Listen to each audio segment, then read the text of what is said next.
Nous vous l'annoncions hier, un espoir concret pour les deux bisontines emprisonnées à Saint-Domingue pour un trafic de drogue qu'elles ne cessent de nier.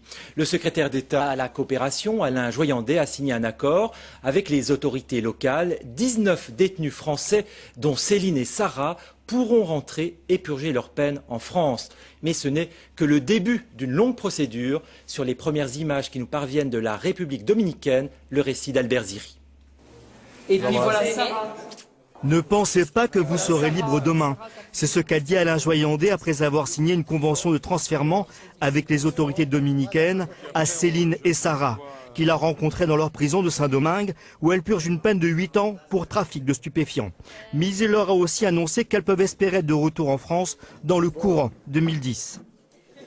On ne se prononce pas sur le fond des choses.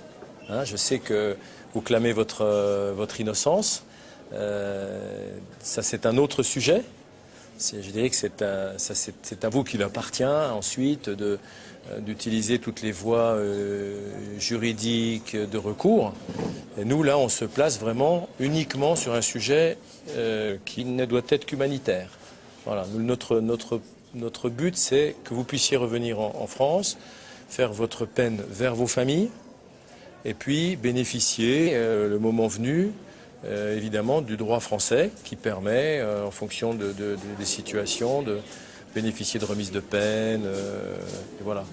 Peu avant de rencontrer les deux jeunes bisontines, le secrétaire d'État insistait surtout sur l'aspect réinsertion de la démarche. Je crois que ce n'est pas scandaleux de faire cela. Au contraire, je crois que c'est même indispensable de rapprocher ces détenus de leur famille parce qu'il faut aussi quand même penser à leur réinsertion. Donc quelqu'un qui prend 8 ans de prison à 20 ans, qui est à 9000 km de sa famille, quand il sort au bout de 5 ans ici en République dominicaine, est-ce qu'il a encore droit à une deuxième chance dans la vie? Je pense que s'il est près de sa famille en France, qui bénéficie de toutes les mesures carcérales, de réinsertion, il aura quand même l'occasion, après avoir payé sa faute, de revivre sa vie. De retour en France, Céline et Sarah devront donc purger leur peine.